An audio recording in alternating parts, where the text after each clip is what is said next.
नमस्कार, one India में आपका स्वागत है। मेरा नाम अविनाश है। आईपीएल की नीलामी ख़त्म हो चुकी है। इस नीलामी में कई बड़े सितारों को जमकर पैसे मिले, ऊंची बोलियां लगी जो उनके लिए आम बात थी। पर कुछ क्रिकेटर ऐसे भी थे जिनके लिए नीलामी में बिकना सबसे बड़ी बात थी। भारत के ही कई अनकैप्ड प्लेयर इस नीलामी का अहम हिस्सा थे, जिनका सपना था कि कम से कम एक बार आईपीएल खेलो। इसमें दो बातें होती है। पहला ये कि आईपीएल जैसा बड़ा मंच मिल जाता है। दूसरी बात ये कि पैसे मिलते हैं, जिससे आर्थिक स्थिति ठीक हो जाती है। कई खिलाड़ी ऐसे हैं जो इस समय आर्थिक तंगी से जूझ रहे हैं और गरीबी झेलकर इस बड़े मंच पर प्रदर्शन के लिए शामिल हुए हैं। खरीदे गए इन खिलाड़ियों में एक नाम है चेतन साकरिया का। चेतन की कहानी प्रेरणादायक है।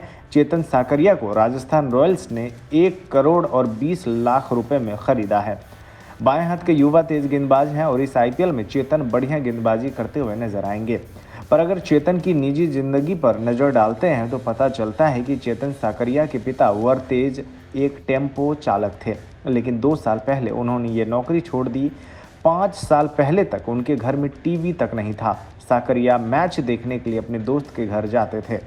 नीलामी के बाद मीडिया से बातचीत करते हुए चेतन ने कहा, मैं कभी नहीं चाहता था कि मेरे पिता काम करें।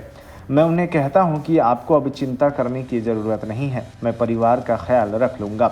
कई लोग मुझसे पूछ रहे हैं कि मैं इतने पैसों का क्या करूँगा। मैं कहता हूं कि पहले पैसे आने तो दो। मैं हमेशा से ही राजकोट में रहना चाहता था, लेकिन अब तक मेरे पास एक अच्छा घर खरीदने के लिए पर्याप्त पैसा नहीं था। अब सबसे पहले मैं एक राजकोट में अच्छा घर खरीदूँगा। पर इसके इतर एक दुखद कहानी ये भी है कि उनके छोटे भाई राहुल साकरिया ने इसी साल जनवरी में आत्महत्या कर ली थी। इस बारे में चेतन साकरिया ने बताया, मेरे भाई राहुल ने जनवरी में आत्महत्या कर ली थी। मैं उस दौरान सैयद मुश्ताक अली ट्रॉफी में खेल रहा था, इसलिए घर पर नहीं था। घर लौटने से पहले तक मैं ये जानता भी नहीं था कि वो गुजर चुका है। टूर्नामेंट के दौरान मैंने जब भी अपने परिजनों से राहुल से बात कराने के लिए कहा तो वो बहाना बनाकर टाल देते थे।